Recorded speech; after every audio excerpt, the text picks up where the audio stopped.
کیا آپ جانتے ہیں کہ ایک بوڑھے باپ کی آخری خواہش نے اس کے بیٹوں کی زندگیوں میں کیا انقلاب برپا کر دیا؟ یہ کوئی عام کہانی نہیں ہے، یہ ایک ایسے راز کی کہانی ہے جس نے 5 بھائیوں کی تقدیر ہی بدل کر رکھ دی۔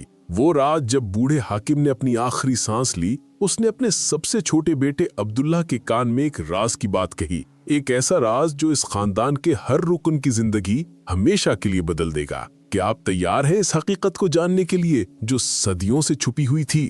شہر بغداد سے کچھ فاصلے پر ایک چھوٹی سی بستی تھی جہاں ایک بوڑھا شخص حاکم اپنی زندگی کے آخری دن گزار رہا تھا۔ وہ ایک خاموش مگر دانا انسان تھا۔ اس کے 5 بیٹے تھے جن میں سب سے بڑا یوسف تھا۔ یوسف پورا دن کھیتوں میں محنت کرتا، زمین کو سجاتا اور فصلوں کی دیکھ بھال کرتا، لیکن والد کی خدمت کرتے ہوئے وہ کبھی کبھار اکتا جاتا اور دل ہی دل میں سوچتا کہ یہ ذمہ داری کب ختم ہوگی۔ شام کو یوسف تھکا ہارا لوٹتا تو اس کا بوڑھا باپ حاکم خاموشی سے بیٹے کی تکلیف کو محسوس کرتا۔ حاکم کے دل میں بیٹے کے لیے بے پناہ محبت تھی، لیکن وہ کچھ کہے بغیر صرف اپنی نظریں جھکا لیتا۔ کچھ عرصے بعد حاکم نے یوسف کے رویے میں تبدیلی محسوس کی۔ وہ جانتا تھا کہ یوسف اپنی محنت و ذمہ داریوں کے بوجھ تلے دب چکا ہے۔ یوسف کا رویہ اس کے والد کو پریشان کرنے لگا۔ وہ اپنی زندگی کے آخری ایام سکون سے گزارنا چاہتا تھا، لیکن یوسف کی بے رخی نے اسے غمگین کر دیا۔ ایک رات حاکم نے یوسف کو قریب بلایا۔ بیٹا، مجھے معلوم ہے کہ تم پر بوجھ بڑھ گیا ہے، فکر نہ کرو، میں زیادہ دن تمہارے ساتھ نہیں رہوں گا، 2-3 دن بعد میں دوسرے بیٹے کے پاس چلا جاؤں گا۔ یوسف یہ سن کر کچھ دیر خاموش رہا۔ دل میں ندامت کی ہلکی سی لہر اٹھی، مگر اس کے لبوں پر کوئی سخت یا روکنے والے الفاظ نہ آئے۔ اور پھر وہ ہوا جو کسی نے سوچا بھی نہ تھا۔ بوڑھا حاکم یوسف کے گھر سے نکل کر دوسرے بیٹے فاروق کے پاس چلا گیا۔ فاروق ایک کامیاب تاجر تھا جس کے پاس مال و دولت کی کوئی کمی نہ تھی، لیکن فاروق کا رویہ بھی قابل افسوس تھا۔ فاروق کے لیے کاروبار کی مصروفیتیں زیادہ اہم تھیں۔ ایک دن فاروق نے اپنی بیوی کے کہنے پر والد سے کہا، بابا، آپ کو میرے ساتھ کاروبار میں مدد کرنی چاہیے تاکہ آپ کی موجودگی کا مجھے بھی کچھ فائدہ ہو۔ یہ سن کر بوڑھا حاکم خاموش رہا۔ اس کی جھکی ہوئی کمر، کمزور ہاتھ اور تھکا ہوا جسم اس بات کی گواہی دے رہے تھے کہ وہ اب کسی محنت کے قابل نہیں رہا۔ پھر ایک رات فاروق کی بیوی کے تانوں سے تنگ آ کر فاروق نے اپنے بوڑھے باپ سے کہا، بابا، اگر آپ تنگ ہو رہے ہیں تو کوئی بات نہیں، چاہے تو دوسرے بیٹے کے پاس چلے جائیں۔ ان الفاظ نے حاکم کی عزت نفس پر ایک اور زخم لگایا۔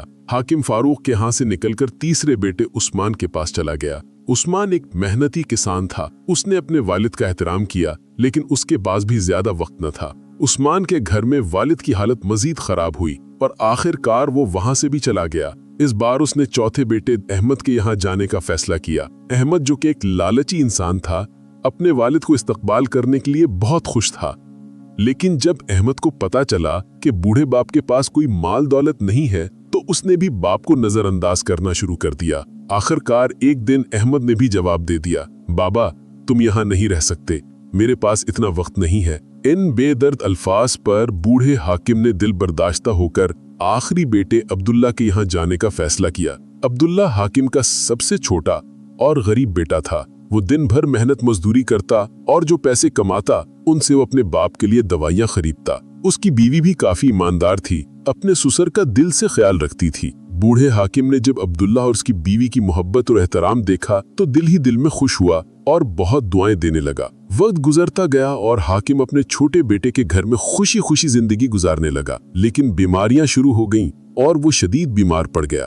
عبداللہ اپنے باپ کی حالت دیکھ کر بے حد غمگین ہوتا اور اکثر رو پڑتا۔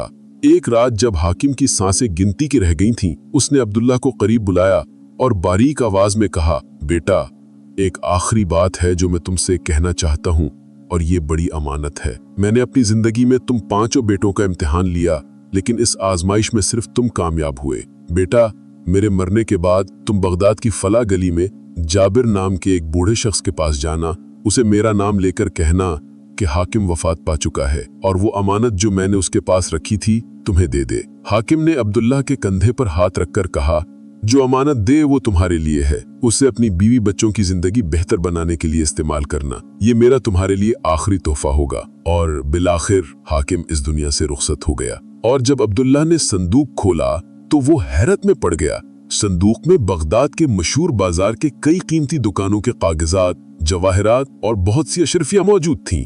عبداللہ نے اپنی ایمانداری کا ثبوت دیتے ہوئے سب بھائیوں کو ان کا حصہ دیا۔